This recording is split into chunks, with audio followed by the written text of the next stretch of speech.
laawol kisal ko laawol peewal e ɓantal. Bismillahi rrahmani rrahim. Alhamdulillahi rabbil alamin wal aqibatu lil muttaqin wala udwana illa ala adh-dhalimin. Innal hamdalillah nahmaduhu wa nasta'inuhu wa nastaghfiruh wa na'udzu billahi min shururi anfusina wa min sayyiati a'malina. من يهده الله فلا مضل له ومن يضلل فلا هادي له وأشهد أن لا إله إلا الله وحده لا شريك له وأشهد أن محمدا عبد الله ورسوله ثم أما بعد.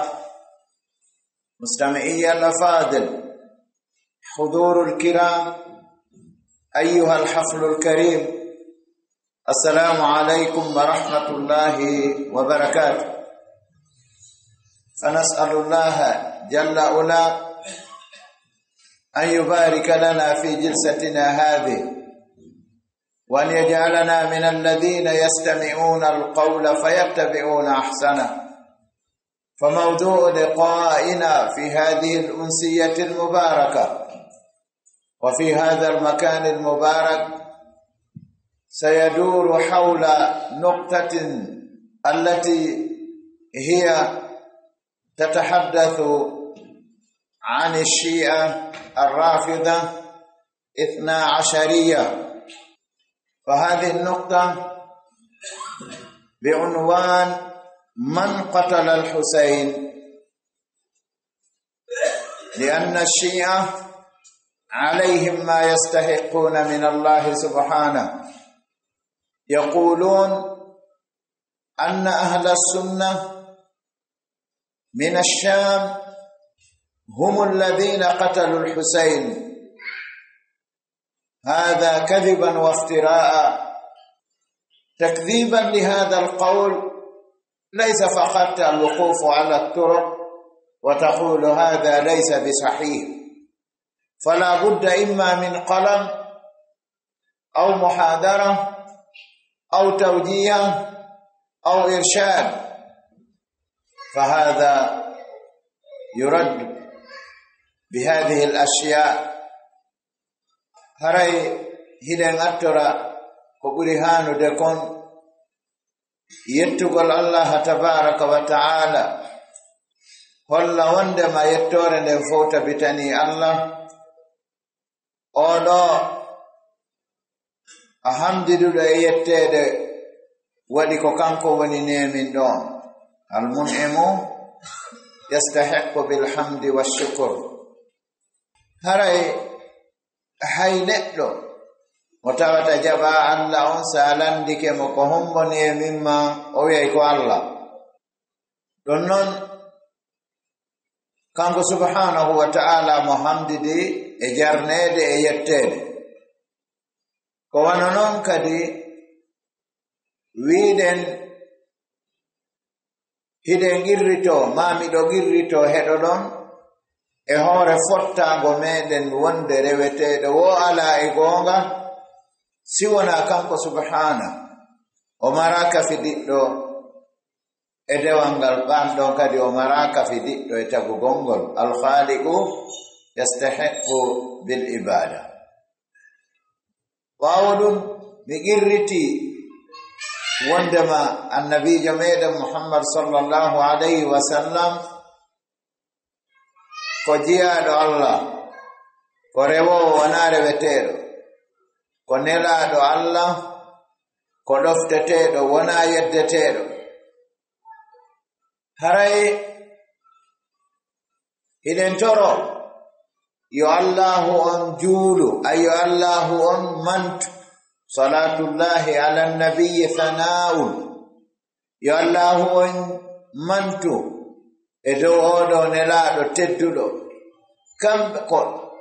ma kamɓe nelaɗo e sahabaɓe maɓɓe ɓe foppetti maɓɓe no ɓe didori ko alda ittintingol hay e goto. Khilafan lirrafida يشتمون بعد الصحابة ويكرمون بعدهم. هذا غلط. ɗum ɗo ko faljere ɗum ɗo no luutodi aqidatu ahli sunnati wal jamaa wa aqidatu rafida ɓe yenna yoga e sahabaɓe nelaɗo Allah bal mu'dhamahum bal akabira sahaba kibaru sahaba Aba Bakr wa Umara radiyallahu anhuma wa baqiyati as-sahaba ɓe yenna ɓeeɗo sahabaɓe nelaɗo Allah ɓurɓe teddude ɓen lontinoɓe nelaɗo ɓen rondinoɓe deɓere diina kam ɓaawo feƴƴugol nelaɗo on sallallahu alayhi wa sallam haray ɓeeɗo no luutondiri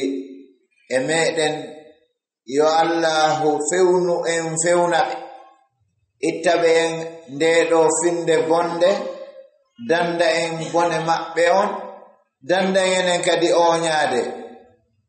ko ɗum waɗi haray ɓeeɗo sahabaɓe nelaɗo Allah ɓe Allah janti fiimum yoga e ayeje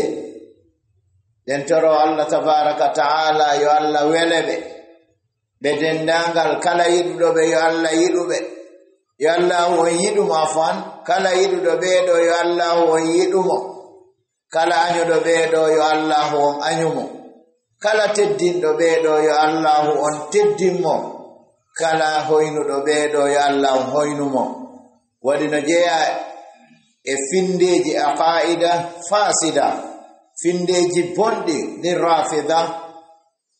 sabbu shahaba wa shatmuhum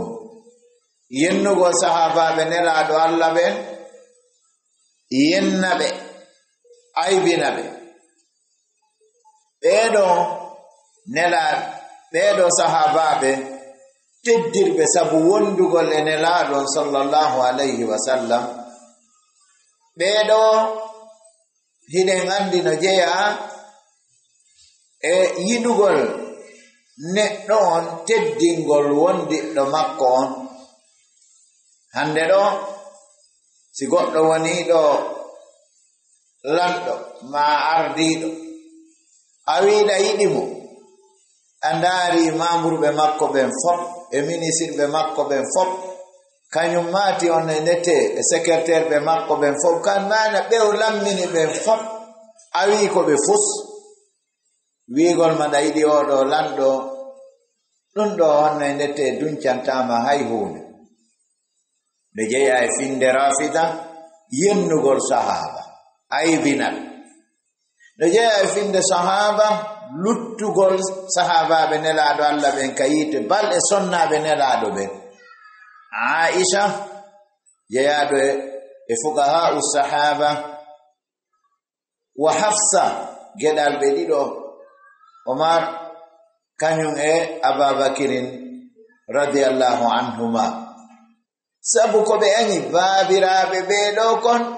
puusi ɓe haa ɓe wi'i sonnaɓe nelaɗo ɓen no ka yiite en jantoto konguɗi maɓɓe raɓɓiɗuɗi ɗi ɓe naadirta islam holli ɗum ɗo ko finde maɓɓe nde ɓe tabintini ɗum ɗo eɓɓindirtaake e nikahal mut'a waɗi kadi no jeeya e finde shi'a mut'a nikahul mut'a jombere gerto e dammi a wawa jombude hande accita janngol jomba faɗɗi janngo accita faɗɗiti jango sa wimi kamɓe e gertoɗe ɗen e dammi ɗin ko ɓe gooto nde faalaɗa o a jombay nde faalaɗa o a accitay joma haqqille jaɓata ɗum ɗo shi'a ino jeeya e findeji maɓɓe de wiigol laysa minna man lam yuhillo yani mut'atana jeeyaka e amen kala ummo daginaɗi mutu'amen on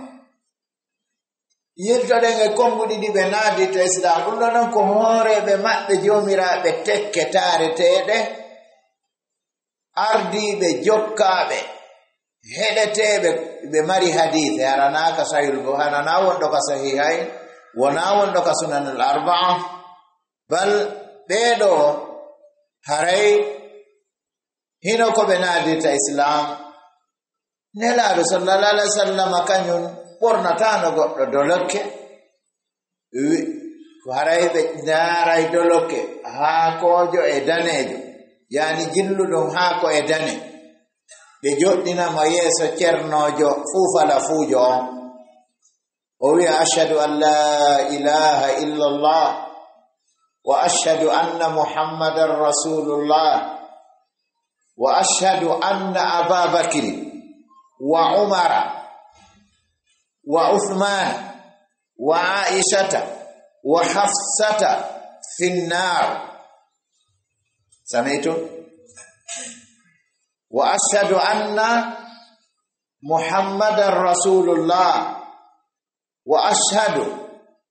أن أبا بكر وعمر وعليا وعائشة وحفصة في النار وتيهندن أشهد أن لا إله إلا الله وأشهد أن محمد رسول الله وأشهد أني بريء من أبي بكر وعمر وعثمان وعائشة وحفصة ونندو بنادي الإسلام هنده عنوان منهم كيو رسالة لهم من قتل الحسين ولنسبوا هذا الفعل على أهل السنة والجماعة كذبا وافتراء يونن بندين يوتين en joɗoraɗo ittugol mone en joɗoraɗo waɗugol intiqam yottanagol hoore mum bal ko feññingol goonga on bil adilla haray tattahimu rafida hino tuuma ahla sunnati bi jarimati qatl al-Husayn rafida ɓeɗo no tuuma yimɓe sunna ɓen ko ɗum woni hiɓe fena e hoore maɓɓe wondema tuumira ɓe bone mawnuɗo wargol Sayyidina Husayn tanirawo nelaɗo sallallahu alaihi wasallam ɓe nelaɗo yewti fadlu munno ka mawdu'u men ga amamana ɓe men ɓe makayno wota huhu arowo wa tazumu ay ar-rafida bi anna qatl al-Husayn kana bi amri al-khalifa Yazid ibn Muawiya وأن قاتل الحسين رضي الله عنه كان من جيش أهل الشام وبإعداد من قائده كذبا وافتراء شيء كدعائك كلمة الزعم كمتن الكذب وعندما ورد الحسين لاتنو كياميروري lontiɗo Yazid ibn Muawiya oɗo khalifa wonde ko e yamirore makko Sayyidina al-Husaini wara go fenande ɗimmere nden fenande tambere nden wonde warɗo al-Husaini on ko jeeyaɗo e konu yimɓe Shaami telen Suuriya ɗo e fottango ma e yamirore o hoorejo konu on moƴƴinanɓe deftere nden ɓe maaki qultu imi wa hada tamwihun siyasiyun maqsudun min ar-rafida wa marwajiyu tuqus ash-shi'a o wiwi umi ɗum ɗo ko pentir politikiyankejo molanaɗo faandaɗo immorde e rafida ithna ashariya ko publicité fenande yaccinade mere yankore immorde shi'a rafida. لهذا وفي نندو يجب على الدعاة وطلبة العلم no waɗɗi e dow noddoɓe ɓen e ɗaɓɓoɓe gandal ɓen taalibaɓe ɓen ɓe ɗo wonɓe e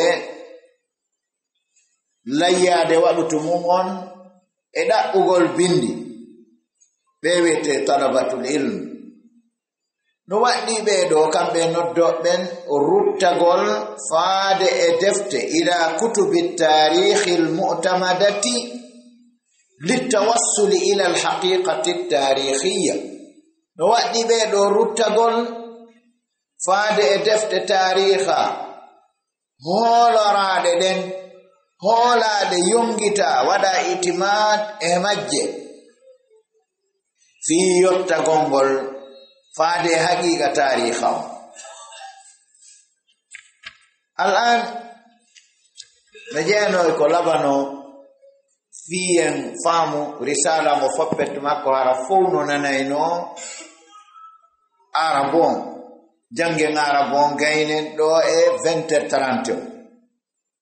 kono paykoye tosokoyno ga hara ɓen ɗon ɓe ƴellitaaki faamugol lugal arabiya on haray ko ɗum waɗi ɗen fira e yoga e sonnaaɓe naaɓe fof no waɗi sonnaaɓe nanooɓe arab haray attoren ko ɗum waɗi haray ko no gasa heɓen feccere deftere nden no gasa ronken heɓude feccere deftere nden waɗi waɗu toon kanko hottaaɗo haa e leere 8 e feccere. التعريف بالحسين رضي الله عنه أترن تهو أندينغول كهمبو ونيو الحسيني جدو رضي الله عنه وأرضاه. فالحسين رضي الله عنه هو الابن الثاني لعلي بن أبي طالب رضي الله عنه من فاطمة بنت رسول الله صلى الله عليه وسلم.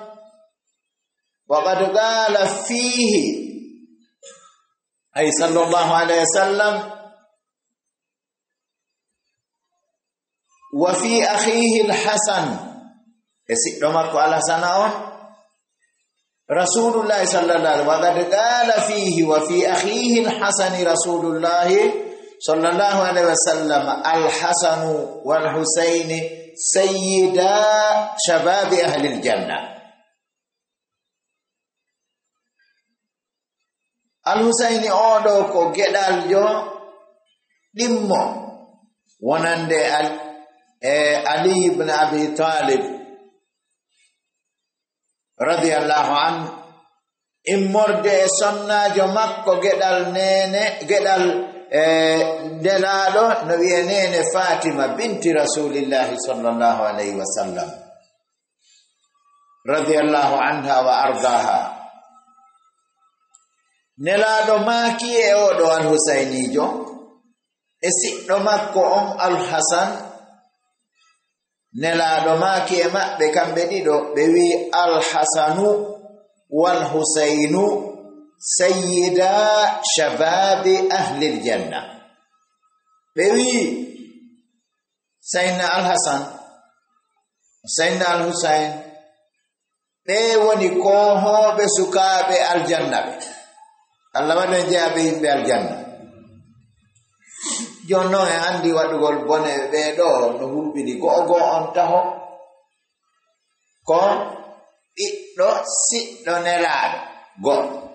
ko taaniraawo nelaaɗo.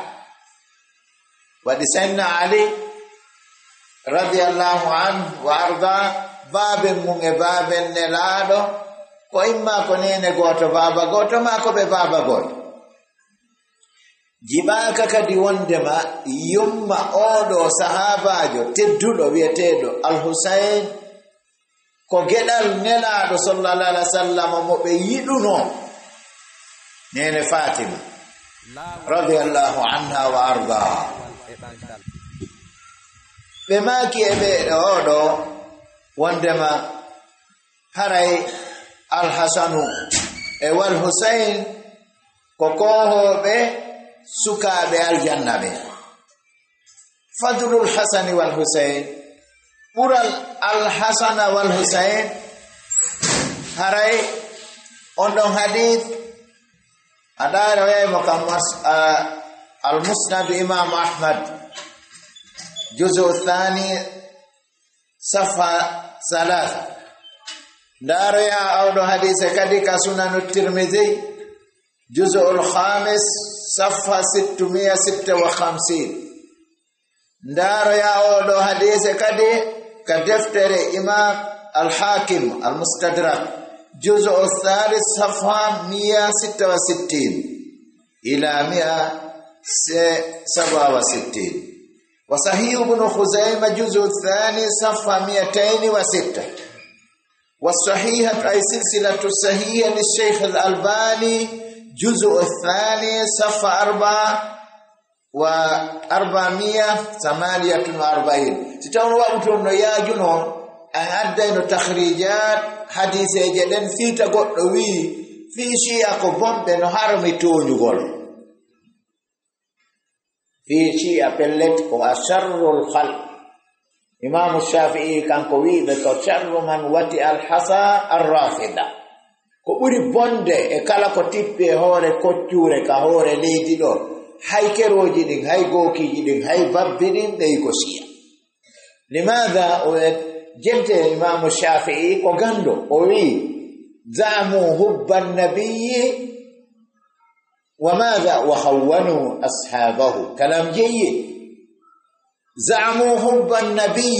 بآجي كيدوغل النبي جون وخونوا أصحابه بوي وندي بنلادو بنكو جام فوتون يوغاندي نو يوغاي رافدا واندي دينا كانكو دينا اوتوماتيك كو إتادو جيفاجي كيرنابي ونايا دفتر الله سنة نلادو ويا يوغبي نو سالمنا كاتاقا بوسي ودن لا بتات كو خان الأمين خان الأمين جبريل و جنفك جبريل جنفك جبريل جنفك ووديناي نلادو بودي دو هاي الله فايو ويناي نلادو نلانغال نلاو كو يالي جونو جبريل كالله أن هايس كو حكو دمن enen do min e rabbi golan haqqille e fadu golan gandal minela do goddo e der duubi no gaytati nyande wo ya o yottinay goddo go arta kadi jango minela Allah wa Allah wido la yakhfa ala Allah min shay'in fil ardi wala fis sama hara Allah melay Jibril o ya o yottinay goddo go jango kadi Allah nelam o andi neddo si o gayni boyrede be wi wo nagge unotonge yata fenno ko joban ho wonko ko hoore fedlo ko mutum woni ko ngiyata naam do fa subhanallah kono waɓutu men on wawata yadude soggugol yani maraji uji a masadir uji ka takhrij al hadith ka hadiseje de jettato أخرج الإمام أحمد والترمذي والحاكم وابن خزيمة والطبراني من حديث أبي سعيد الخدري رضي الله عنه قال رسول الله صلى الله عليه وسلم الحسن والحسين سيدا شباب أهل الجنة أنتو إنني كرنا بحال ببه إمام أحمد إمام الترمذي إمام حاكم وابن خزيمة والطبراني إمر حديث سعيد الخدري رضي الله عنه صحابي جليل haray landataake wonde si odo hadise ko selludo kono an shi'a kan kambe no jeya be recognize hadise jede no jeya arano mo be yeddata hadise mudun awwalu hadithin yarfuduna hadith abi hurayra radhiyallahu awwali awwalul mukhsirina fil hadith fi riwaya awwalul mukthirina fi riwaya ko hadith on be adi honne net be adoto fennude no wodi wiibe himo hunji hadith seddude de sella kanko Abu Huraira ko yaata yani 600,000 hadith guluje temedde jeego seddude de sella o kanko woni arano e kala ɗuuɗuɓe hunjago nde ɗawje e muksirina fir riwaya a hunjoto ko ɓuri hadise wuluure andita ɗo noon sa reɓɓiɗo e hadiseje temedere hunjagolde wawi wasi ko naggero ndaɗa ya ƴaw e tasima fel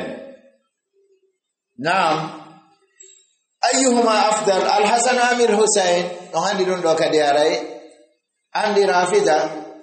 sen woni ɗo ha jango e wowli boneji maɓɓe ɗin en wata hewtinde kamɓe komo ɓe faala woɓɓe ndi tuwuffiya rasulullahi sallallahu alayhi wa sallam wa kana lil husaini 7 sanawati gugol 7 sinina 7 sanawat yani walil hasani 8 ko nelaɗo feƴƴinta tawi sayyidina al-Husayn hino mari duuɓi 7 koto makko no mari duuɓi 7 on waɗi neɗen wowla nana woɓɓe no won sifa ndin jiide en nayi gerto watta hillade waɗi no ɗawka hoore ma ka anda mino menen namin arabu koye ɓikkoya sikka e gerto gasi oya no hecciri oya hitande pet oya no mari duuɓi 7 oya no mari duuɓi 7 iɗen fellitide aray oɗo sowano ka o sowano ka o sowano وقد كان رسول الله صلى الله عليه وسلم قمدي لا تنكن لا صلى الله عليه وسلم يقول بما فيما رواه البخاري ومسلم وغيرهما من أئمة الحديث في ذكر فضل الحسن إن ولدي هذا سيد وسيصلح الله به بين طائفتين عظيمتين من المسلمين ono hadisi alaka dabbiten wigo sahahu Sheikh al-Albani Sheikh al-Albani la yusahihu sahiha hadisi mo Imam al-Bukhari wa Muslim fildi nelado maki wonde o ɓiɗɗo an ɗo oyi inna waladi eske kamɓe jibini mo oyi non daragol ɗo wiya tanirawo mum ko ɓeygu mum faljere ɓuri nde ngala ɗum ɗo no ɓuri avion yanugol e hoore suudu ɓa ko wigol jombay ɓiɗɗo mum waɗi si ɓiɗɗo ma ala ko tanirawo ma jiwo on lontoto mo rona wigol ɗo kadi tanirawo mum gorko ko e debbo wi'a ɗum ko moodi anni ɗum no wawi wa wigol ɓiɗɗo ma ko moodi maji gorko no wawi wigol ɓiɗɗo ma gorko ko moodi ma andi mawɗo no do'a kadi famude ko honɗum hana haalede sina ɗum o wat tananɗa mawɗo no taala wowla taali'e inna gonga kawu sari e gonga kawu bono en wigol ma taw sari e bono kawu taw ɗum no jeeya yangal andugol ko wolata hay wigol tum kawu bono naafi gongingol bono wujjoru nayi sari ka fottuɗo wonde ƴelli noppi ɗin nde doga honno nanirta ko nde ɗo haali sinde luubama ko nde siiko sinde fellama ko nde siiko hoɗum wiyataati goɗɗo noyna meɗen jombi honde tuma jombu ɗon ko tanirawo men heɓi jiwo an on no jibini ma ɓiɗɗo an gorko on no jibinana jiwo men jombi la ilaha illallah muhammadu rasul kalimatul jahli ko non kadi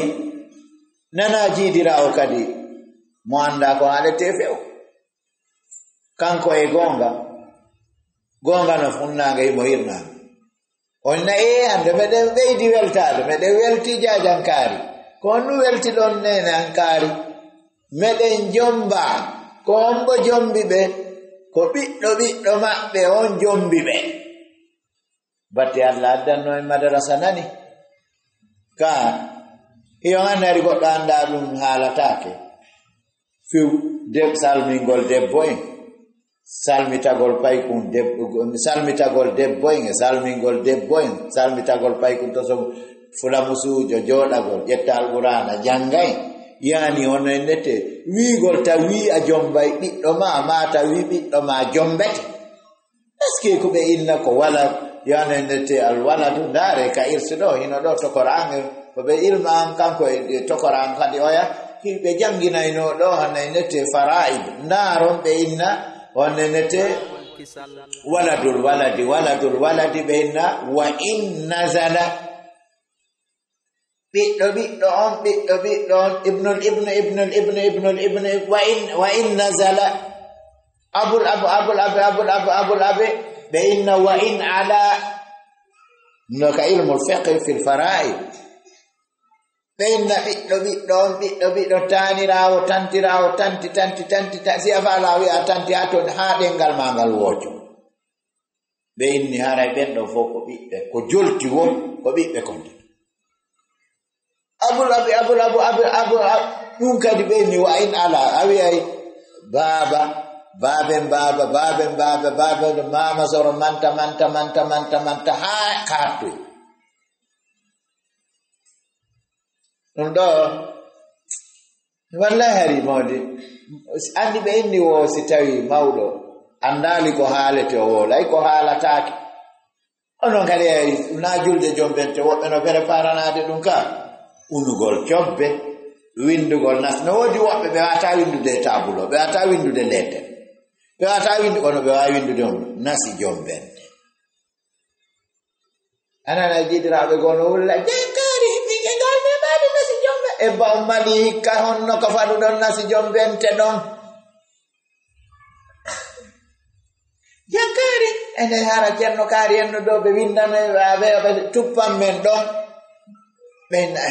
no heddi ɗo seeɗa joni aray ɗo way andoyde ndiyam e gasi anduyo yoni e anduyo sirko o yoni gasi bida ɓeya ɓe adda on tigi yara ha gayna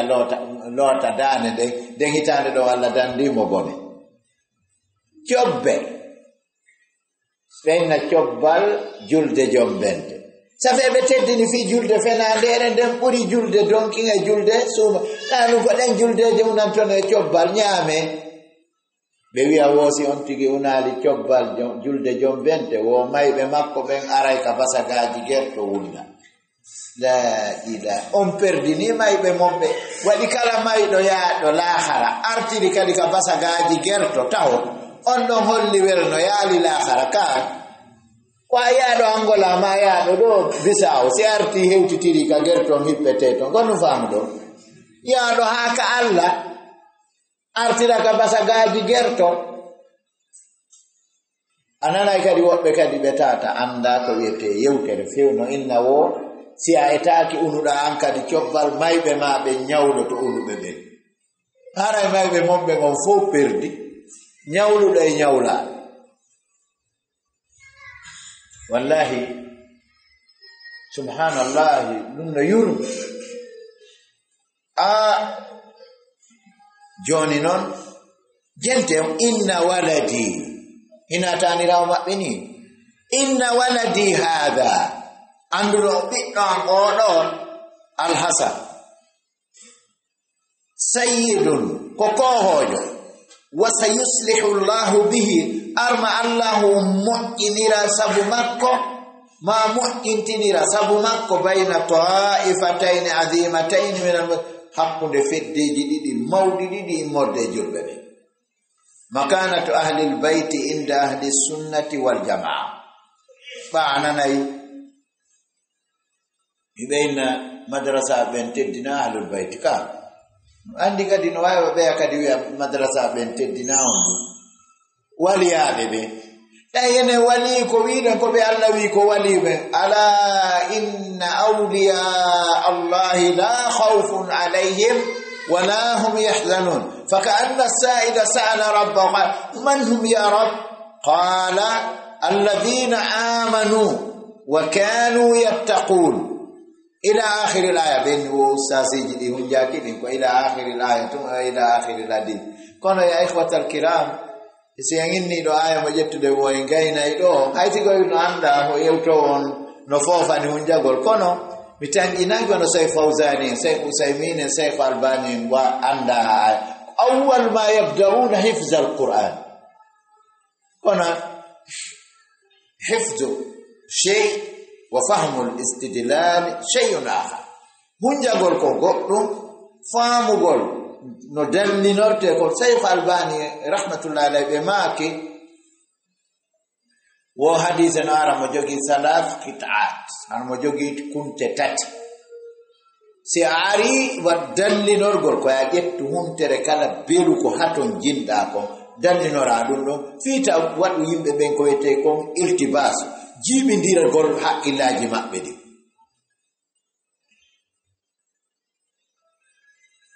ɓe wiyay wo ahlusunnati wal jamaa teddina ahlal bayt ɓa ɓe wiyay yani o nendete se wi'i nelaɗon sallallahu alaihi wasallama wiyay on nendete yo Allah on juule nelaɗon e kamɓe sahaba sallallahu alaihi wa ala alihi wa sahbihi andi ɓe kanko wiyata sallallahu alaihi wa ala ali sallallahu alaihi wa ala ali waɗi ɓe rekodisa sahaba makanatu pilasi ahlil bayti yimɓe suudu nelaɗo ɗon inda ahlis sunnati wal jamaa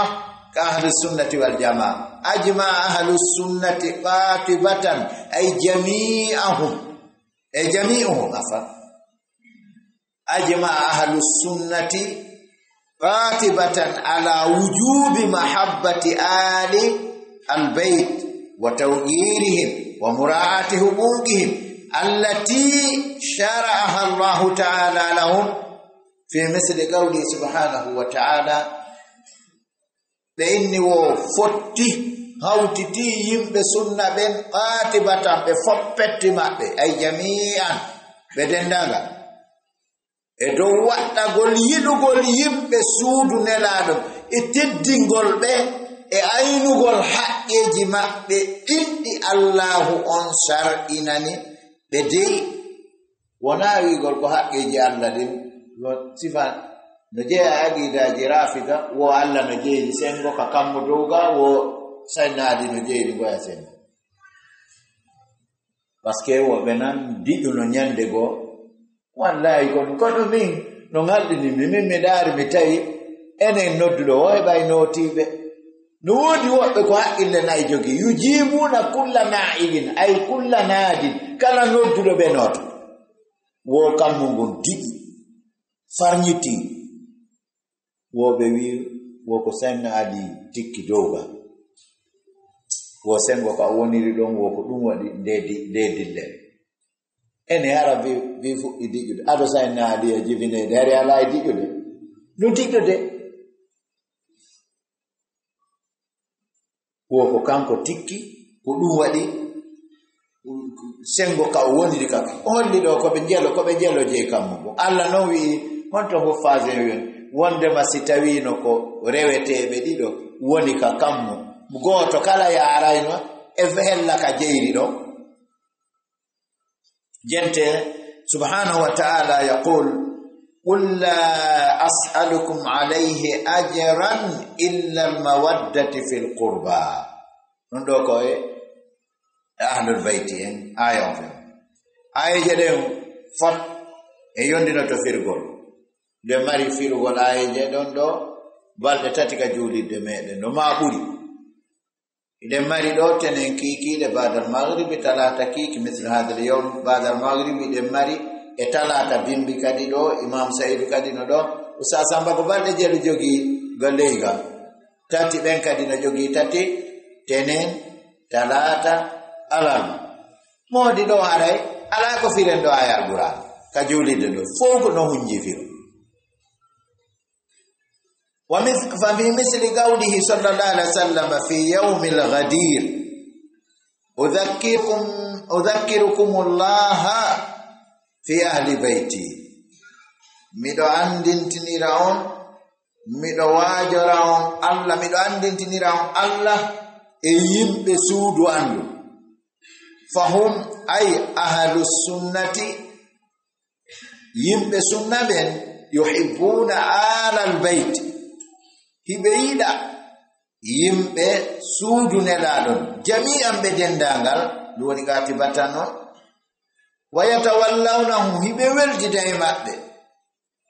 wayataraddawna ala man sahiba an-nabiy afan sallallahu alaihi wasallam minhum wayatarhamuna ala man ba'dahum tawi kadi kala wondunoɓe jente moɗɗo wa yataraddawna ay ɓena radiyallahu ala man sahiba nabiyya kala wonduɗo e nelaɗo on hina rahmatullahi alayhi ɓenata ko radiyallahu an wa yatarahamuna ɓe yurme ɓe toro Allah yo Allah yurmi ɗa ko yo Allahu wele radiyallahu anhum amma fe'imɓe ɓaawo yani honno e ndete sahaba en jogi e tabi'ina en ko wiyata ko rahimahumullah rahmatullahi alayhi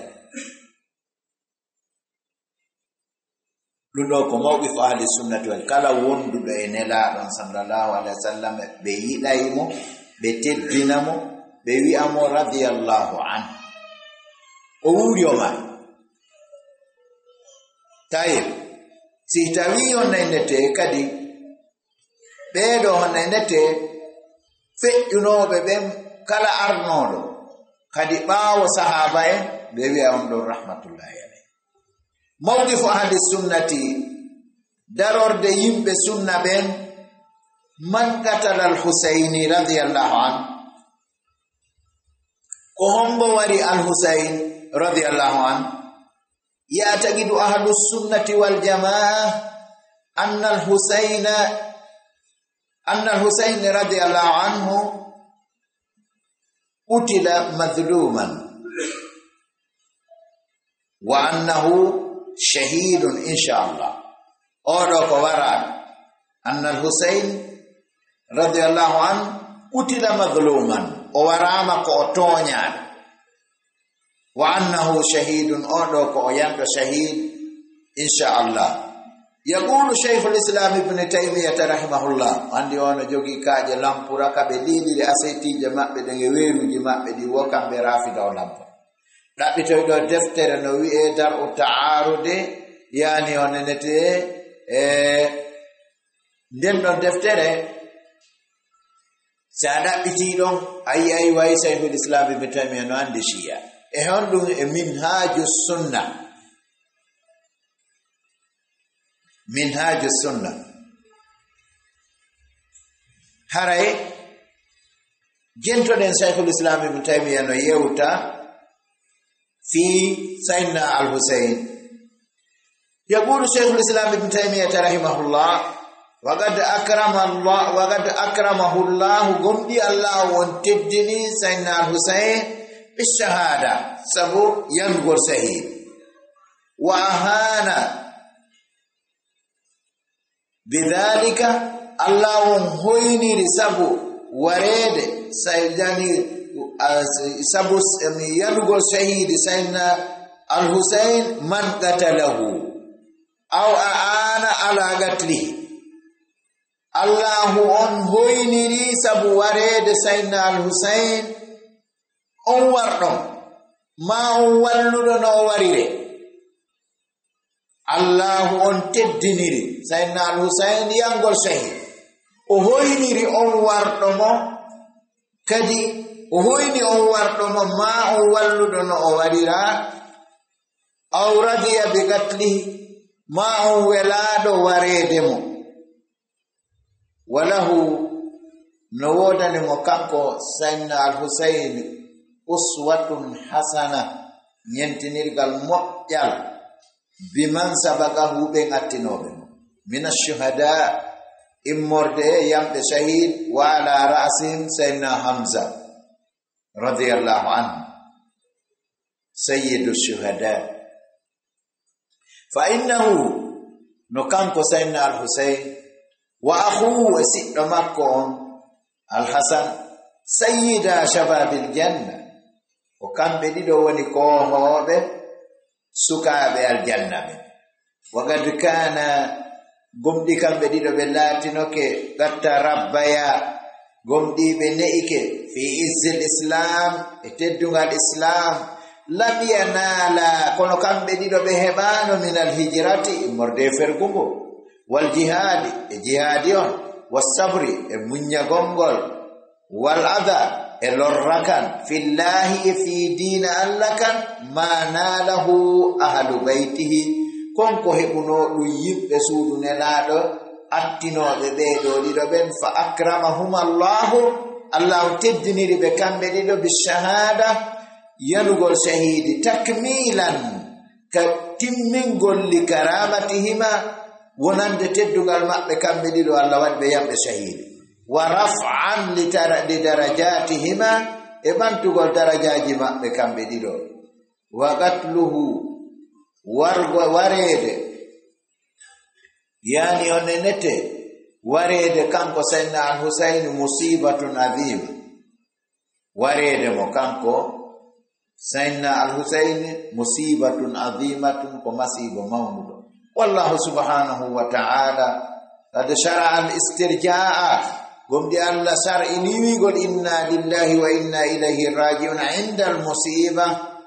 sanga yani masibo waɗi ko ɗum waɗi mayde on do aka wiide mayde ne ami moƴƴere de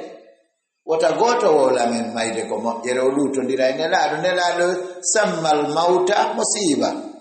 yagol ɗo wiragol fatunde si awri ɗum ko fiita suni heɓuɗo fatunde on ma hita hollu hiɗa werti o sa heɗa werti no a yatano ono wigol a waray meɗen ari ga jaaɗon dañi fatunde jaako nde ɗo moƴƴere Allah neldi en ene billahi alay ko mayde ko moƴƴere ɓeygu goɗɗo ma ɗum e ɓiɗɗo makko ma yumma makko ma baba en makko ma nene goto makko ma ya wi'a Allah no nelduma moƴƴe min komi faami neldede moƴƴere o jibinanede bobo en ka jombugol jombugol jaka on jombi Allah neldi en moƴƴere jaka on jibinanama ko Allah neldi on kono jaka ɓeygu mon maayi Allah neldi on moƴƴere jaka nene mon maayi Allah neldi on o on ɗo yejjanta ɗum ɗon kadi ko mayde ɗimmere no wota lutondir kadi nelaɗo sammal mawta musiba wi'e onon kadi jaako o masibo Allah neldi on si ɓe wina masibo wi'awa yalte wi onon ko moƴƴereɗu ɗon min mi wiyanta on mayde ko moƴƴe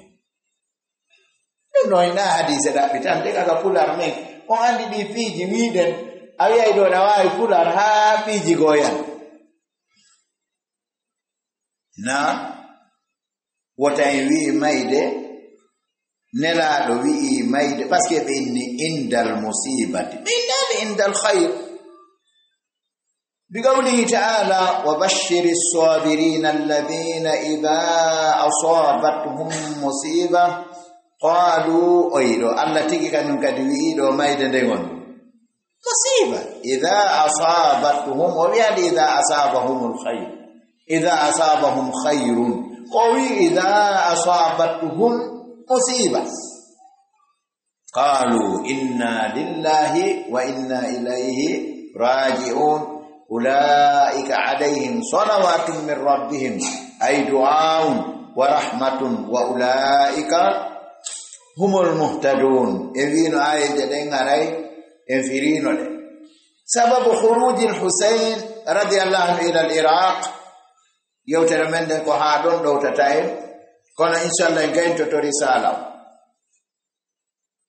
إن يلا لأروح سبب خروج الحسين رضي الله عنه إلى العراق سبب يلتقل سيدنا الحسين مدينة سينو هونتو سينو عراق لوني كوف لقد تمت بيعة معاوية رضي الله عنه بتنازل الحسن بن علي رضي الله عنه في الخلافة وتهيأت له جميع أسبابها تمي بايدون ديرغول ما ييون ديرغول ما دون يتدغول أحد إسانا معاوية وندي هبه وندي بمبكي كل واد واتنا إلا دي هاراي دو مووتان دا وندي دا وناني وندي إدفو كلا مولو دا ها أردي haray inshallah kala mo ereji goybe to minal buddinde kono waray won sendo yey sabu tippitagol sayyidina al-Husaini radiyallahu anhu ɓiɗɗo sayyidina Ali radiyallahu anhu e lontangal o tippitani sayyidina Muawiya tawi kadi hebilanike sayna Muawiya dendangal sababuji fabuyi amiran lil mu'minina عام 41 للهجرة وسمي هذا العام بعام الجماعة أولو أفوتنا جماعة فوق ودم مبايع كو أمير ونند قمتم ببين خرج هناك غير المؤمنين أميرا للمؤمنين هتاند كبانت ناي إغو firgune la don sallallahu alaihi wasallam den hitande de wi'a hitande jama'u wagadu baya Muawiyah radhiyallahu anhu kullu sahabatil ahya'i wa ajma'atil ummatu alayhi sahaba benela do Allah gomdi wadino mubaya Muawiyah woni votanino Muawiyah radiyallahu anhu bala andi en famay don henya kala sahaba be wuruno be den nyande hawtiti mofte den kadi e dow wotangol mo dum woni jettangol mo ahadi ko kambe woni walamma tuwfi al-Hasan tumande fe'inno sayna al-Hasan radiyallahu anhu nadara Muawiyah radiyallahu anhu ila ibnihi Yazid على أنه المرشح الذي سيحظى بتأييد أهل الشام الذين يتمثلون العامل الأقوى في استمرار الدولة وقد أبرز معاوية رضي الله عنه في النداتو تماني في إنه سيدنا الحسن رضي الله عنه سيدنا معاوية ondari gedal makko on Yazida wonde odo yetta wonde odo ko preparado fi wonugol kanyum kadi khalifa haray arma kanko kadi o yedo sabu sembinande yimbe sami en fot enden don tobbere wadi non kambe hibe representano yani on nete gollowo dolnudo kontinowo laamu feƴƴunoɗo wagad abraza Muawiyah gom ɗi feññini Muawiyah radiyallahu anhu السبب الذي دعاه ندلمو لاختيار ابنه ونند سبقول قدال مكة يزيد وذلك أثناء جمع التأييد له من الصحابة وكبار أبناء الصحابة أثناء رحلته الأخيرة للحج في مكة ويدن فيني دو سنة Muawiya sababuji noddudo mo subagol biddo makko odo sanga nde hawtituno sembinande nde wonande mo kanko sayna Muawiya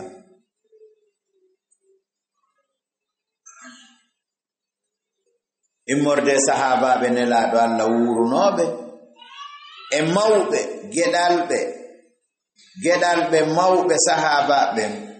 gedalbe e mawbe gedalbe sahababe be sanga de o senino kanko sayna Yazida e vayas makko sakkitoro on wonande hajjo bawo yahiton idan kana dafi'u lati ko dunyi li Muawiyata wonande Muawiya radiyallahu anhu indama sara asanga de yakkino fi akhdhi al-bai'ati e ƴettugol bayɗondirgol ngol ma yeeyondirgol ngol ma ƴettodugol ahadingol li Yazida wonande Yazida geɗal makkon huwa ko woni ɗum ɗon khawfuhu ko hulugol mo kanko sayna Muawiya min al-ikhtilaf immorde lurrangal alladhi ngal ɗon nanete lurral kadi yatraw gomɗingal ɗon hino falo alal ummati e dow mofteden ba'da mawtihi ɓaawo feƴƴingol mo kanko Muawiya. Wa rubbama tankhatiru armasara wona danzere fi qitalin jadidin wona bone hulɓiniɗo e hare heyre la yu'lamu sa'atuhu la ya'lamu sa'atahu andata jaka fa'ilo no yeso la ya'lamu sa'atahu andata yaajende nden hare ɗon hottande wa madahu e hontonde hattoyta illa Allahu azza wa jalla wa ja'atuhu arimo kanko sayyidina Muawiya alwufudu délégation jinin bil muwafaqati sabu tawtugol ngol ala bay'ati yazida e dow yeeyondirgol ma bayɗondirgol e sayyidina yazida wa bay'ahu al-kathir yeeyondiri e makko ko ɗuuɗi min as-sahaba. Yaqulu al-hafizu Abdul Ghani al-Maqdisi khilafatuhu sahihatun lontal kanko yazida ko sellungal bay'ahu 60 min ashabi rasulillahi minhum ibn umara no jeeya e maɓɓe Abdullah ibn umara haray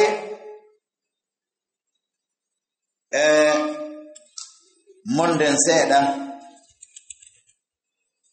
waɗi noon arika sahihul bukhari anna ibn umara baya yazida ko noon kadi o wi o nanine laaɗo Allah on sallallahu alayhi wa sallama no wiya inni o inni kanko ma inni sami'tu an-nabiyya sallallahu alayhi wa sallam yunsabu li kulli ghadirin liwa'un yawm al-qiyamah wo darnanoyte ɓantanoyte darapo wi molanangi kala jamfoto rento de nga jamfade wa inna gad bayana hadha ar-rajula ibn umar on andi ko ɓiɗɗo gorko kadi nodduɗo sayyidina umaru baba sina ka shi'ay on no mari hunduko tew baba enen kadi koyde mari hunduko tew baba kono babaɓe ɓen no settide ko hombo woni baba en mon ko Ceerno Madu Bobo ko hombo woni baba en mon ko sayyidina umar hum rijal wa nahnu rijal walakin shattana bayna ar-rijal o inni ala bay'illahi wa rasuli e dow ingey mi honno mo ba ingey yani honne lette yeeyondiral Allahu e nelaaɗo masalan men yeeyondir men ƴettodi ahadi e oɗo e dow ƴettodugo e dow ahadi Allah e nelaaɗo haray ɗum ɗo ko oɗo hadise ko wonɗo ka sahih bukhari e Abdullah ibn umara woni ko filli fadda fi joni monden seeɗa are mbi'en khurujul Husayn radiyallahu anhu ila al-Iraq aranun taho wondema وقد عارض الحسين رضي الله عنه فكرة تولي يزيد hikkinede yeso heftinede amira ya gangal ma khalifa ya gangal Yazid tawi kanko sayyidina al-Husayn o jaɓaɗum farafada al-bay'ata o sadi kanko wotande sayyidina Yazid wa kharaja ila makkata o yalti o yahi makka wa makasa biha o ñiiɓi ka makka ɗon ila ammata muawiya ha muawiya feƴƴini radiyallahu anhu khurujul Husayn radiyallahu anhu ila al-Iraq takada al-masaru at-tarikhiyya wo ɓattike wattinirde tarikha on ko e nde ɗo toɓɓere wonɗe darade tattafigu hino fotta ala anna khuruj al-Husayn radiyallahu anhu ila al-Iraq kana bi rasaila ahli al-Iraq ko ko leterji iwrunoɗi e yimɓe Iraq ɓe windani mo leterji ɓe hodimo ɓe wi arme wallete no hettira laamu talabu fiha ɓe ɗaɓɓi e leterji ɗin udumahu yahugol makko kanko Sayyidina Husayn ilayhim faade maɓɓe linusratihi fi wallugol bizamin kono ɗum ɗo ko sabu aƴande maɓɓe litawallil khilafa fi o hefto e lontangal wa nagara fi dhalika eggi e ɗum ɗo e nde ɗo yewtere al imamu ibnu jarir tabari rahimahullahu fi tarihihi bi sanadihi an Husayn ibn Abdirrahman wondema ɗon andi Sayyidina oɗo Muhammad ibn Jarir tabari oɗo wiyete imamul mufassirin awwalu man fassara al-Qur'ana yani bi jami'ihi min awwal surati al-Fatiha ila an-nas oɗo wi o addi e tuuginorde ɗum woni jurol sellugol o itta e al-Husayni biswad bon Abdirrahman anna al-Husayni wondema Sayyidina al-Husayn bun aliyin oɗo nenete anna al-Husayn oɗo tabitino al-Husayn bun aliyin ɓiɗɗo Ali alayhi assalam kamɓe ko ni ɓe wirata kataba ilay ahlul Kufa windu non faade e makko yimɓe Kufa ɓen innahu no kamɓe yimɓe innahu no fiwoni maaka no wondi e ma 100,000 guluje temedere yimɓe wa awrada al-Hafiz ibn Kathir mithlu dhalik ibn Kathir kadi jolni sifa ɗum ɗo faqala wa qad kathura gomɗi ɗuuɗi wurudul kutubi alay jolgol defte ɗen e dow ɗum ɗo anna al-Husayn wonde Husayn oɗo ay afan al-Husaynu min biladi al-Iraq yad'unahu ilayhim wonde may immorde leydi Iraq nden ɓe noddunomo kanko al-Husayn faade maɓɓe wa dhalika hina balagan ko sanga nde yottinoɓe mawtu Muawiyata wa wilayatu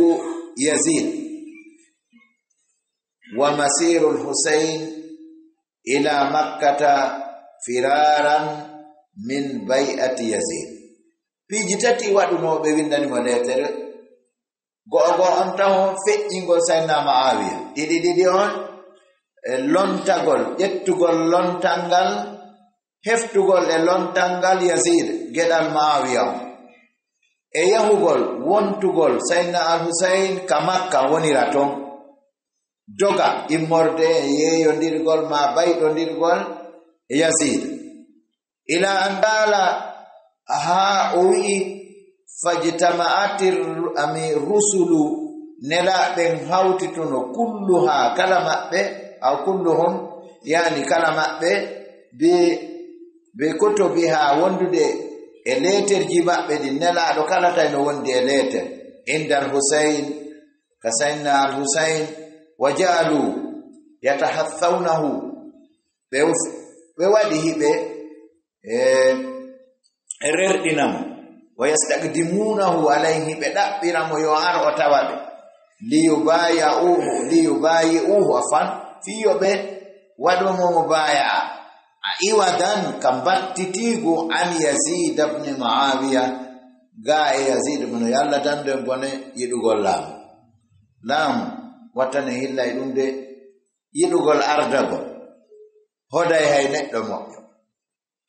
wa yadhkuruna be janto fi kutubi ga defte maɓɓe annamno kamɓe farihu ɓe weltori be mawti Muawiya heƴƴingol Sayyidina Muawiya wa yanaluna minhu ɓe yennamo par ce que non si ardini aray koye ɓe aybinamo ɓe yennamo wa yatakallamuna fi dawlatihi hiɓe wowla aybina sabita e laamu makko ngu wa annahum no kamɓe lam yubaya'u ahadan ila lan kamɓe koye ɓe wotanano hayye goto ha joni ko oɗo ɓe habbino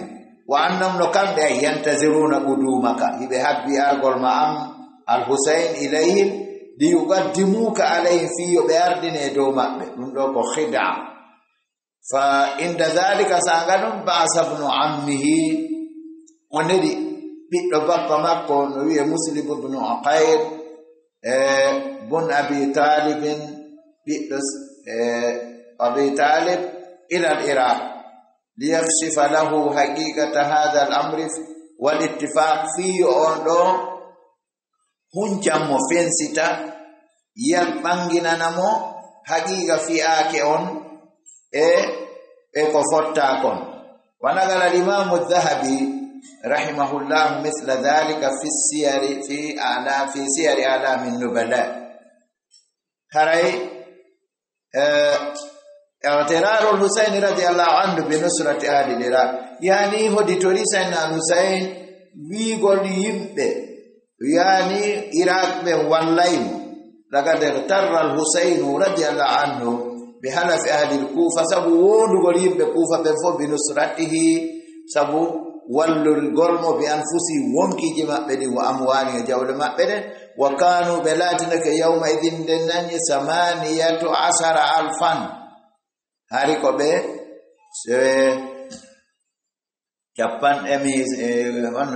so guluje sappoy e jeetati fagarrara al-Husayn radiyallahu anhu al-khuruja ila al-Kufa on tuma on ɗon tabintini o yahay Kufa o yalta joni e Makka watajahaza lil masiri ilayhim o prépari yahugol ka maɓɓe ton fi dawihi wa ahlihi wa sahbi kanko e wondiɓɓe makko ɓe ngure makko ne بتوات وسعي الصحابة للحسين بعدم المسير إلى الكوفة بين وسيج صحابة بين ونند الحسين وندم وتويه كوفة دي لقد منع عدد من الصحابة رضي الله عنهم الحسين رضي الله عنه من المسير إلى الكوفة وقم دي هدي لمور دودو دي مرد صحابة بدودو بي limore ɗuɗunde immorde sahaba en radiyallahu anhum ɓe haɗi sayyidina Husayn wo tawiyahu Kufa de nim min ɗum na jeeya maɓɓe Abdullah ibn Abbas e Abdullah ibn Umara ko wano noon noon e nette e Abdullah ibn Zubayr e Abu Sa'id al-Khudri ko wano noon kadi on e nette Abdullah ibn Muti ko wano noon kadi on e nette Ahnaf ibn Qais ko wano noon Abu Sa'id al-Khudri ɓeɗo fof mo kala haaruno yewtere muɗum Abdullah ibn Abbas ɓurno raɓɓiɗude yewtere kono yewtere makko ina ko wino kon Abdullah ibn Abbas qala lil Husayn lamma arada al khuruj anni lawla an yazriya bi wa bika annasu lanashabtu yadayya yani lanashabtu yadi fi ra'sika falam atrukuka tazhab on sinno wonano ta yimɓe ɓen aybinam felammi fele an kadi mi fawayno jungo an gon ka hoore ma mi jogoma min nayata kono haray Abdullah ibn Umar kanko kam o wiino wondema he yahugol ma o jokkitimo falahigahu ila masirihi salasata yaadi ka yarete balɗe tati fagala wi ayna turid konto ni tumande o nanno fa balagahu anna al-Husayna qad tawajja ila al-Iraq falahigahu ala masirati salasati layal ka yarete balɗe tati o wi mo ayna turid konto fala dayade qala al-Iraq fa Iraq wa akhraja lahu al-kutuba kanko sayyidina al-Husayn o yaltinani Abdullah ibn Umara letterji onne tewin allati din ursilat yani onne te neladi min al-Iraq yu'linuna bi fannina annahum ma'ahu wa qala kanko Abdullah ibn Umar wi animo hadhihi kutubuhum wa bai'atuhum dido ko letterji mabbe dido ko fodari be wotanta qala ibn Umar afaqala wi kanko afam faddi وقال الحسين هذه كتبهم ديدو ko letterji mabbe wa bai'atuhum e vote maɓɓe ɗen desaɓe gaynilam votande komi yaha tummi jooɗo. Qala ibnu umar wi'i ɓe la ta'tihim wota yahuka maɓɓe fa aba al-husaynu illa an yadhaba o salisi wona o yaha. faqala ibnu umar o wi inni no min muhaddithuka hadithan to yewtere inna jibrila ata nabiyya sallallahu alaihi wasallam anduna jibril o arno annabijo sallallahu fa khayyarahu bayna ad-dunya wal akhirah fakhtara al-akhirah wa lam yurid ad-dunya wa innaka bid'atun minhu wallahi la yaliha ahadun minkum abadan wa ma sarrafaha Allahu ankum illa lilladhi huwa khairun lakum fa aba an yarji'a fa atanagahu Abdullah ibn Umar wa baka wa qala astawdi'uka Allah min qatilin. Haray deɗo yewtannano ɓearo ɗum faami wonni o nelaɗo jibril arno nelaɗo suɓindini mo adna ela nelaɗo suɓi lakara o wi wondema an ko a huyre nelaɗo wa anta bid'atun min wonon allahu on heftinta on aduna allah woncitata aduna itta e moɗon sina o lontinana on kadi ko ɓuri e moƴƴude edi aduna on tuma o huufimo fa'tanagahu o huufimo kanko Abdullah ibn Umar o huufi sayyidina al-Husayn o wiimo o wulli o wi'i miɗo halfine Allah immorde e wareede astawdi'uka Allah min qatilin o ronki faamude ngol kongo o inni miɗo halfine Allah immorde e wareede ko du'ani aray ko ɗo wonde e darade jama o yafo feƴƴitiiɗo buy e tokora an hono andi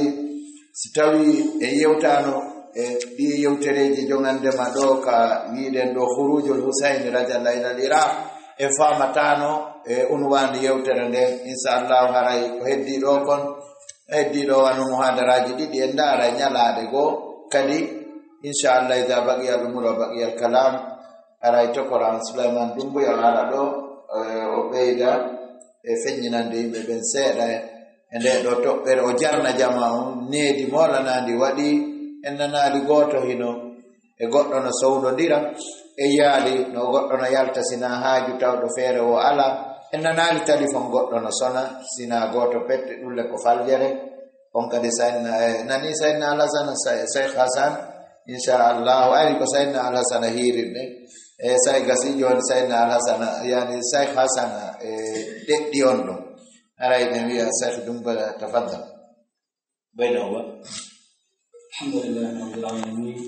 صلى الله وسلم وبارك على نبيه الأمين وعلى آله وصحبه ومن والاه. قال يبني الله سبحانه وتعالى دون جنة على محمد صلى الله عليه وسلم عليه كلهم دون قول موبمين سليمان جلو ولم بين يوتر لكم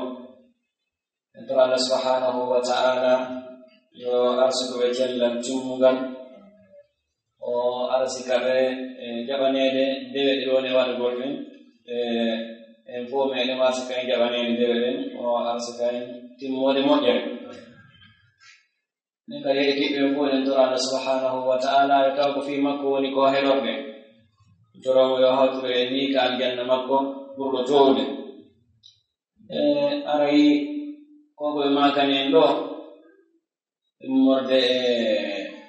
pehe ɓe shi'a arafida jogi immorde penale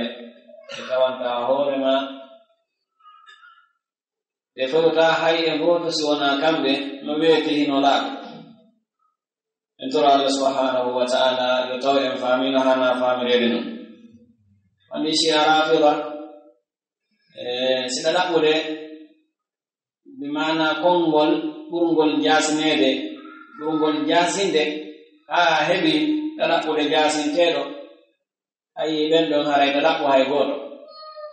si ɗaɗaɓɓude aaden huɗaaɗo o tawi barki lanni e muɗum o hanndida si wona malki seede adna e laakara sa yeshi arafida yimto ɓaawa ɗo seeɗa hari si fi shi ana yewteede haray wonaaɓe yewtede ɓen no jiɓi ko goonga kaa ɓe tooñete woni hannde no waali e yeteere mon no laaɓi pos o makani ko nga fotode ko no si anani tagobe islam tanji mi buy me yo video no adda WhatsApp no adda ka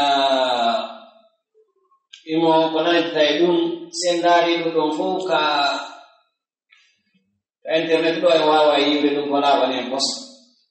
si arafida ko yimbe tawbe no wi no yidi nelaado no wi no yidi bebe makane do fi mun sayna al-Husayn kono ma haqiqa e yidane laado o kay de yodo dun la wana ma pos be yidane laado mo wi no yidu ma do wi be nguma handida e aljanna ko yidi o suti wi be nguma o taal ka be ngurema hare ngol do giggo sida dare da taski mo jaata e o ala burdo wonde ganyama ha hewti o dum ko go timmo do ngal sendari ci goddo wi no yiduma ta ko haqiqa e mo yiduma na gedal be mabe mo warata am wari tanira ma ala ko biddo ma tigi tigi won ay wonde ko sendi dum do ngala wi goddo no hibe yidi ne laado ta be ware tanira o ne laado goldo giggol de jabdo goldo o ko giggol hare ko baawo faamaani wi'ugol ɓe non hina kamɓe si arafida wari sayna al-Husayn non haɓi poska golleji maɓɓe andi ɗe balɗen neɓiran non la yewta suka goo fi o probléme si arafida ko soppitoto kanko o wi o hoolaki haqiqa tan ɓe soppitoto o wi o hoolaki o yi ɗum no waɗa e vidéo jinnaɗa kono o hoolaki mawɗo tawno ara ɗon ma kiikalajo kam wiyetake mawɗo par ce que so wi mawɗo en teddine woni ma so wi mawɗo en teddine woni kono kiikalajo ko imma ko ñama kala bidonjo ma ko nanta e ɗum ko ɓe wiyete kiikalaɓe ma gujjonayi ko nanta e ɗum kiikalajo no wiye simi jitali ala Ibrahima domo tuuma no gasa buye mo no andi Allah soggoyemo ga soggata o addi mo andi mo wiiti ko suufi mo wiiti ko shi'a so yima anda hay hunde o wula tun so yiiɗa andi goɗɗum o ɓanginan ma kon to woni on aroy ɗon o fuɗɗi yewtere sukan wini miɗo landi ko hunde wotere mi landi mi yiyay vidéo ji no yaltine ɗo yimɓe soppitoɓe na ko siyaɓe woni soppitagol wonde makko ko sayna al-Husayn warano ko ɗum kamɓe kadi woni en barmintinagol fiwota Allah nangiroyɓe ɗan ɗon ƴiƴam paami nani wonde makko mama soroɓe maɓɓe kamɓe warnoɓe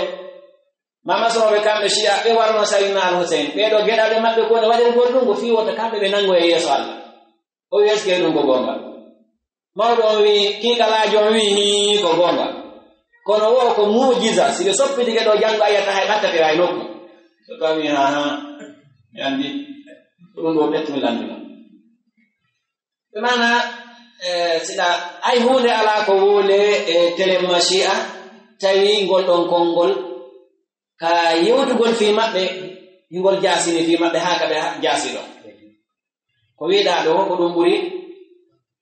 fanɗude ay hunde ala ko ɓe acciri l'islam oɗo waɗi ka fuɗɗore yewtere ma kane wonde makkon ɓen naaka l'islam nanatugol l'islam addiɓe ka l'islam ko suurorgol suura l'islam o fi bonnugol nder l'islam ko sawra yahudiya mise daɓɓe ɓe wi ka fuɗɗode ko wonde makko ahli sunnati wal jamaa wari sayna al-Husayn ka landoren gombo wari sayna Umar ibn al-Khattab sayna Umar ibn al-Khattab ko honto wonanno nelaɗo ko ɓe weldunoɓe ko ɓe jaategiɓe ka hari ɓe welda wi'en sayna Umar ibn al-Khattab ko weldinoɗo nelaɗo mo nelaɗo mako no sindo harno ɓawa muhaddathun kana Umar gongo wari noon ko honto gaɓuru makko wona e wangede barkino reedu o ree fi on waɗo mo Abu Lu'lu'at al-Majusi wari sayna Umar ibn al-Khattab ka koye hontoji ya ko honto woni wanda ko gaɓuru makko ɗon woni goo kombo wari sayna on Uthman on kombo wari oɗo kadi mi yejjita ka ko hombo wari sayna Ali kombo wari sayna Ali kadi sayna Ali en kadi en tawi ko Abdurrahman ibn maljam oɗo kadi ko honto wona wangorede ko honto noddidoran ahli sunnati wal jamaa o ɓeeɗo ɗiɗo ko honto wonan no nelaɗo sallallahu alaihi wasallam ka ɓuri teddude wiigol ɓe ɗo ko ahli sunnati wal jamaa wari sayyidina al-Husayn komo andananata ɗum sakko jento ko fenande laawunde kosa ko fi honɗum ɓe aybininanta alqur'ana ko par ce que ɓe andi sa andi alqur'ana no hana andirede no ataye ko ɓe yimɓe mereɓe alqur'ana yewta manki fi maɓɓe hay nokku alqur'ana ka yewtowata hay ɓe liddodiri alqur'ana ɓenni sayyidina Abubakar no tawa ɓe jamfiɓe ɓen ka lontal ga ɓe wi ɓe ko kamɓe hawde ɓe jamfi ko sayyidina Ali yahanno lontago kono Allah yewten kal qur'an walladi jaa bisidqi wa saddaqa bihi wonɓe woni ɓe ulaika humul muttaqun neɗɗanke gonguɗo neɗɗanke hulowo Allah on hino jamfo Allah walladi jaa bisidqi wa saddaqa bihi ulaika humul muttaqun ɓe hayfini fi oɗo ɓe jasini fi oɗo kafirugol nelaɗo seynoga fammel id yaqulu sahibi la tahzan inna allaha ma'ana kafirugol nelaɗo iwa makka seyno madina ko hommuɓe seynuduno e muɗum e yo nelaɗo kan Allah jarriborɓe wonugol ɓeɓe ɓe welduno fof kañum tawi ko jankotoɓe ɓe awa ndiɗo needi moƴƴali tawa ko luttoɓe ka yiide tun kadi tawi ko ɓeɗo woni noon wondunoɓe nelaɗo ɓe sa ndaari ɓe to ndaareɗa ɓe wa taway ko yimɓe jahasuɓe yimɓe tawɓe ala hay hunde ko wole e maɓɓe ko tawata ɗum ɗon hino hoyni fi maɓɓe bal ko ndaarɗa tawɗa wataɓe ko ɓe yewtide konko ɓe maganen kon ko imam maaki konko hum sharru man wati al hasan sa ndaari kadi ko ɓe wiirta alqur'ana a taway ka alqur'ana hay hunde ala tan ko yewti fi findeji maɓɓe ɗin ka teddingol ko jasingol fi majji ɗum kala ko ɓe fiɓi a tawi alqur'ana o liddi ɗum ko ɗum waɗi ɓe tukkay alqur'ana ko fi on ɗum alqur'ana no kala ko ɓe wuuli ɓe wi ko finde maɓɓe alqur'ana no gontini ɗum wi ɗum ko mere ko waɗi ɓe tukkay nde ɓe irritaki gongol mayre no ɓe makiri noon heɓe mari deftere wiyetede mushaful fatimiya ko hombo kadi ardoyta e mayre ko mahdiyul muntadar idan o tan ɗo ko honno ɓe woni rewiro Allah nam nde yakani taw ɓe maaki ko e wiya maɓɓe ko mahdiyul muntadar ardoyta e mayre on noon kadi arali taw honno ɓe woni rewiro awa Allah tawno ɗo si tawi ɓe jogaaki deftere moɓe iwtata ɓaawa muɗum on arali taw eyno leyɓe ɗo oɗo waɗi ɓe jokki cheytane wonde ne ɓe rekoni saali nde ala ɗo ne nde arali taw ande ɓe majjirɓe jokki lawol peewal koye majjirɓe woni taw sen ndaari kadi no jeeya ko ɓe wiirta alqur'ana faaɗinanayi ɓe haa ɓitta piiji ɗi ɓe dakimitorta ɗin fof ɓe weltora alqur'ana harmini muta alqur'ana harmini jamfogal goɗɗo ñaama jawdi ndi ɓewi muta no dagi ɓewi humus no dagi jawdi ndi heɓuɗa o si a woni si aajo ko ni ɗuuɗi o hitaade ɓe a yaltinayi humus no eri jonnaaɓe so a mari 25 000 hitaade ɓe a yaltinayi 5 000 jonnaaɓe siɗa mari 25 000 hitaade ɓe a yaltinayi 5 000 e ndin jawdi ma jonnaaɓe no ni ɗuuɗiri o oɗo waɗi a tawa kamɓe hooreji maɓɓe ɗin hiɗi alɗi heɗitiɓɓen noon woni waasuɓe se ngaari kadi koɓe tukkirta sahaba ɓen ko fi yirbingol diina kam sabu na si tawi filnotoɗo on yottinanama yewtere nden o woni fenowo o woni mo nunɗan o woni mo hoolaka ko filli kon omo jawata ɗum ko ɗum yewta ɓe tukkirta sahaba ɓen min ton Allah subhanahu wa ta'ala yo dande en fitna maɓɓe o se ndaari kadi jaɓɓinoɓe ɓen jokkitinoɓe sayna Al-Husayn ɓen fof wiwata o seeno ka o fokkiri toon ko yimɓe jamfotoɓe woni toon ko yimɓe hoday ɓe en igota imamuɓe Shi'a noon ɓe imamuɓe Shi'a woni e wonde ɓen fof ko imamuɓe maɓɓe ɓe jantike gooto ɓe wi ko o jokkitinomo wi yo yimto hay e gooto ala ɗo anana ɓe nako ko ɓe ahlul bayt kono ɗum no hana famede ko ahlul bayti man se ndaari ɗo komi jenti noon karama koɓe gol no yewta ɓe ko ahlu bayti Kisra na ahlu bayti rasulillahi de woni wiide ɗo sabu sa naari kala nodditiɗo ahlul bayti a tawi ko kamɓe ɓuri añugol nelaɗo ɓuri añugol sahabaɓe nelaɗo ɓen ɓuri añugol ɓe ngoro nelaɗo ɓe on no ɓeyata ko ɗon ɓe jeeya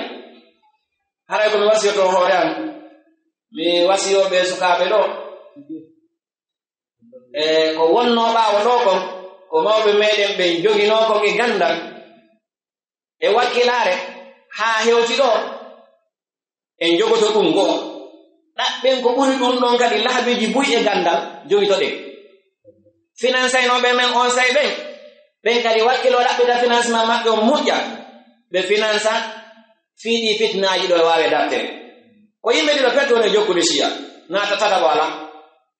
kono ɓe tawi oɗo si yahi to wawi waɗa goɗɗe da'awa tawi o ko aduna o ɓurni dow laakara ɓe jonnamo jawdi o yaha o andi ton kon mo reeni ko ɓe woni wotta e na diina o jaɓa jawdi ndin o ñaama o yaha e neɗɗanke tawɗon tigi on haqqille fendiɗe ka haqiqa tan o ala taw ko ɓurɗo majjude yimɓe ɓe ko ɗi groupe aji ko ɗi jokkata oɗo waɗi so kaɓe hewti o taw ɓe wowlata taw ko ɓe wondi kon ko haa ɓe jiiɓanama alqur'ana sa annda nde tawde ɓe annda to alqur'an haqiqata jento kamɓe si'aɓe ɓen wonaɓe wiyeede no jangi ni eni ɓawano o mawɗo mo ɗum o kiikalajo mo wonani on fimum naane min mi nana inde makko adal mi yiwdemo no jeeya ko sabi mbini ɗum kadi mi yeeto en sukaɓe wakkil waɗugol da'awa ko janganakujo maɓɓe ino jogii lekkelo ino jindina no yeeya o ari kamen on ñallatanoga place amen o ari ɗon mo nodda sukaaɓe mo nodda tayla waali tun mi jenditi yewtere makko nde mi yalti ka yaasa mi tawimo mi lambima o wi kanko ko suufi yankejo ahlul bayti yankejo mi naam mais yewti kamen ɓiyatama ɗon Allah soggoyi on karama ko makko mo wi ko karama ko makko Allah soggoyi mo ka ittiri o addi mo ha tawni men ɗo kangadi o ari o fuɗɗi yewtere kono wiide so ɓe yewti ko ɓe wondi kon o goɗɗo majji o wiyay ɓeeɗo ko yimɓe mere tawi on ɗon no jinnude no noddude si tawi noon enen en deƴƴiti en alaa janngude haqiqa tan fii en heɓu ko laaɓi ko wonɗe noddude e muɗum hananama noddude ko a annda ko wonɗa noddude e mum si a noddi ko wonɗa noddude kon kadi a ala dari sa heɓi dartoɗoma imo jogii mere o wawa e dartagol ma hay siɗa mari gonga o dartoma ɗum noon ɓaana yo juutin ɓuri ɗo den tora Allah subhanahu wa ta'ala enen seedi ɓe ɗo ɓen fuu yo Allah moɓidire e ni ka aljannaji makko yo juuɓe ɓure men nden e bone ɓe ɗo e bone kala lumdiɗo laawol nelaɗo kala lumdiɗo laawol nelaɗo won o addata si wona tana e masibo e albala ta hakko on no addi jam. Assalamu aleykum wa rahmatullah.